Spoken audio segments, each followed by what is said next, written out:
చాలామంది స్త్రీలు ఉద్యోగం చేస్తున్న వారు అనేక రకాలుగా ఇబ్బంది పడుతూ ఉంటారు.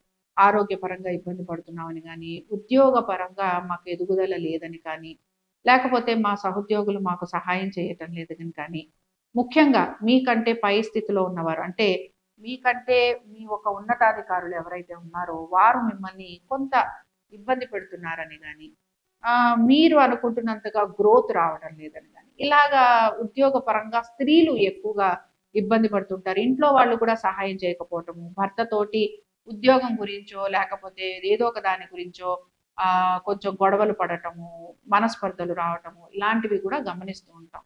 ఇలాంటప్పుడు ఎలాంటి పరిహారం చేయాలి? విపరీతమైన టెన్షన్ ఉంది వర్క్‌లో.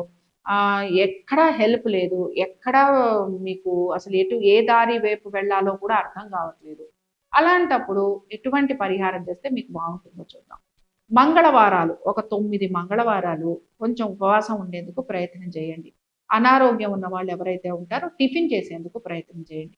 పొద్దున పూట ఖచ్చితంగా కుజగ్రహ స్తోత్రం, నవగ్రహాలలోని కుజగ్రహ స్తోత్రాన్ని చదువుతూ సాయంత్రం పూట మాత్రం శనిగ్రహ స్తోత్రం చదువుతూ ఉండాలి. ఇలాగ 9 రోజుల పాటు చేయండి. అయితే ఈ 9 రోజులు పూర్తయిన తర్వాత నల్ల నువ్వులు, అలాగే కందులు ఎర్రటి గుడ్డలోను, నల్లటి గుడ్డలోను 1.5 కిలోలు మీరు కట్టేసి ఎవరైనా బ్రాహ్మణోత్తముడికి దానం ఇవ్వండి. అయితే ఇచ్చేటప్పుడు మాత్రం స్వయం పాకముతో పాటు ఇవ్వాలి, దక్షిణతో పాటు ఇవ్వాలి.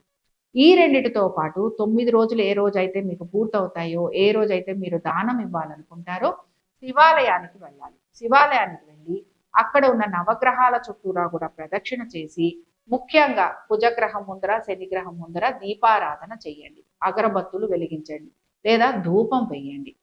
దీంతో పాటు ఆలయం నుంచి బయటకు వచ్చేసిన తర్వాత ఎవరైతే అన్నార్థులు ఉంటారో, ఎవరైతే భిక్షగాళ్ళు ఉంటారో వారికి ఒకరికి చెప్పులు దానం ఇచ్చేందుకు కొత్తవి ప్రయత్నం చేయండి. ఇంకొకరికి మాత్రం మీరు ఎర్రటి దుస్తులు ఇచ్చేందుకు ప్రయత్నం చేయండి.